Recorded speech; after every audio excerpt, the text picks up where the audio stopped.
A standard issue musket for British line infantry during the War of 1812. It is called the Shortland Pattern Tower Flintlock Smoothbore Muzzle Loading Musket. Slightly ridiculous name, wouldn't want to be yelling at that in battle, so the soldiers nicknamed it the Brown Bess. We still call it that today. Now the reason they're using this weapon is because of its extremely high rate of fire.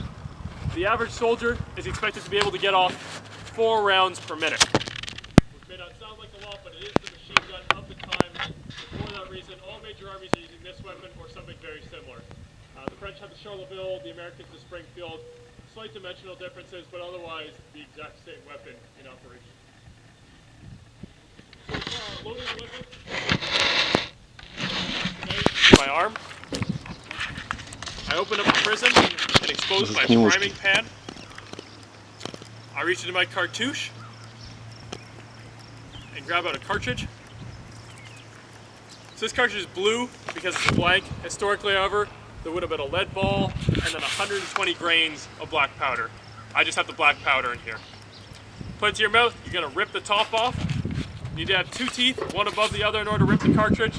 If you don't have 2 teeth, you're just not good enough for the army. Top ripped off, put a little bit of black powder in the prime pan there as your prime. Close the pan to secure it in place. You're ready to load down the barrel.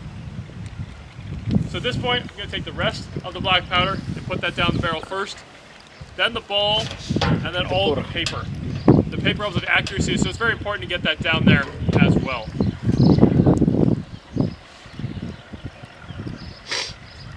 With all that down the barrel, I withdraw my ramrod and I make sure it gets nice and tight down to the bottom. Going to give it a tap in there, and then I can reseat it in the furniture. So at this point, I'm ready to fire a single round. So the order would be given, make ready, 2, 3. I cock the piece, present, and fire. Now when I pull the trigger, a whole pile of things are happening simultaneously. The hammer here has on a flint, and flint's just a very hard, brittle rock. And when I pull the trigger, the hammer spring-loaded smacks that flint into the metal prison. Generates sparks. Those sparks fall into my priming pan there, landing on the black powder that I put in the first step of the loading procedure. It ignites, the aluminum explodes inside your face, nice and warm. Through a tiny hole in the side of the barrel, that explosion travels from the pan into the barrel, igniting the charge and projecting the ball out of the musket.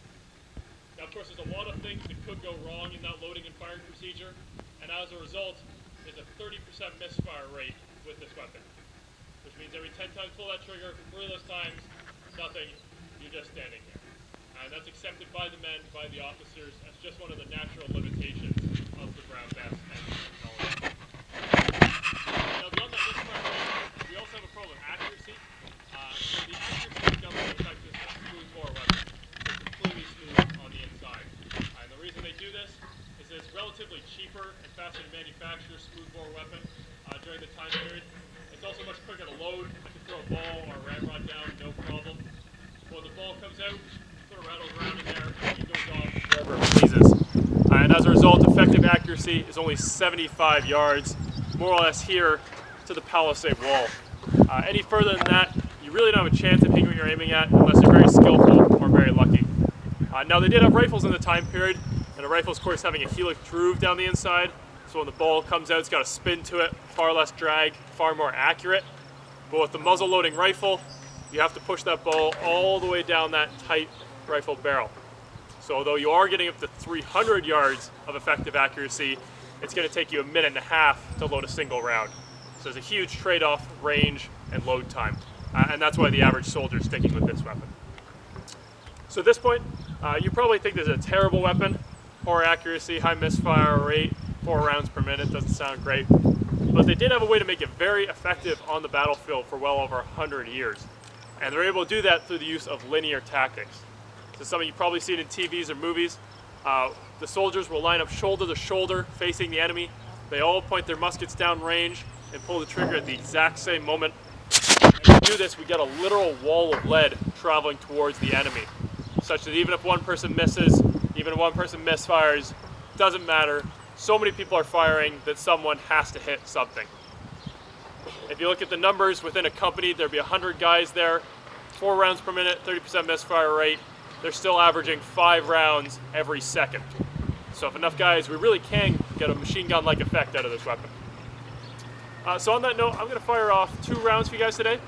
The first time I fire, I'm going to load using the platoon loading exercise, a little bit more methodical exercise used to train troops or show off how well trained they are, and give another good understanding of how the weapon's loaded.